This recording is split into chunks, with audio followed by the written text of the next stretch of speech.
Shai-Anne Kenya Davis.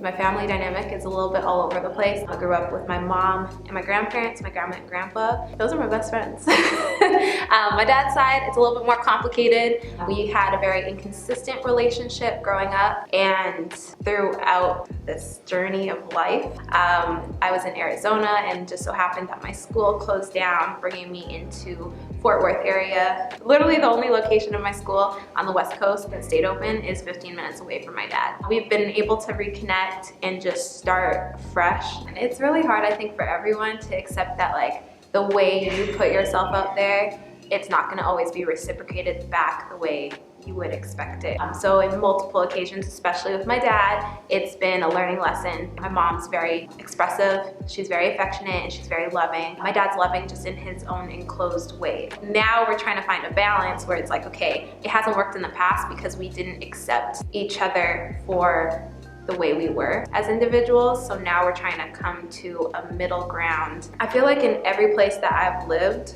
I've gotten to know a different side of myself in that environment. I grew up in a very predominantly white environment, atmosphere. Everyone was just, I was the odd one out. I always looked at myself as like the ugly duckling. But then I made a huge jump to Toronto, and that was like a cultural shock to my system. I've never been around so many Black people in my life. The way I grew in Toronto is a way that I would never have been able to grow in BC. Growing up, again, I was the odd man out, and everyone, I think subconsciously, made me very aware of it. I don't think they did it on purpose. I think it was just, oh, like, you're different. Oh, Shai-Anne, you're a lot more muscular than the guys. Oh, you're Black. Like, there's just very like obvious things that I know, but because I was the only one there and it was always in their faces, it was always like a constant reminder, like, hey, you're different. Like, you don't look like us. You don't act like us. And then when I moved, I was in the Black community. You definitely don't act like us. So you look like us, but you don't act like us. In high school, I had a very bad depression. It was based off of looks, what I felt society wanted me to look like, what my environment looked like. It was a hard time of my life, and I feel like it still continues to kind of, I'll say pieces of it, especially that body dysmorphia, it definitely has lingered on in my adult life.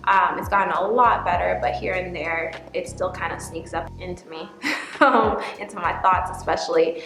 My mom in high school, when she found out how bad my depression was, she decided to take it upon herself to, I guess, introduce me to a self-body image counselor.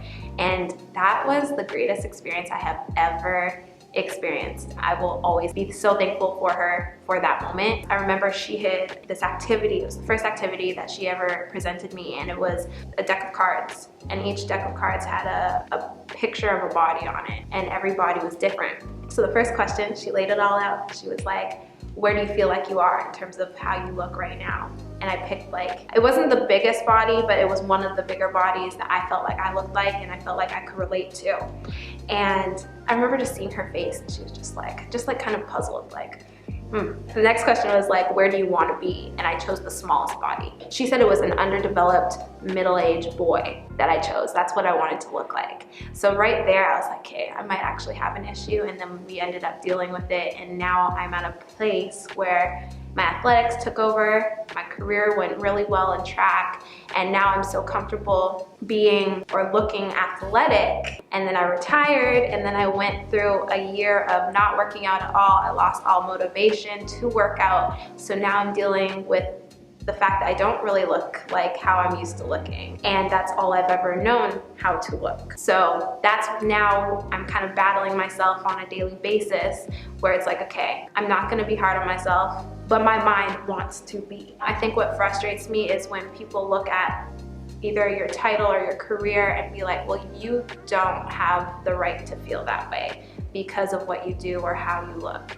And I think that's been the hardest thing for me to accept or confront, because a lot of people aren't really receptive to hearing that we are human. We're all human, no matter what we look like, no matter what we do. If I feel a certain way, I'm entitled to feeling that way, and no one can tell me otherwise.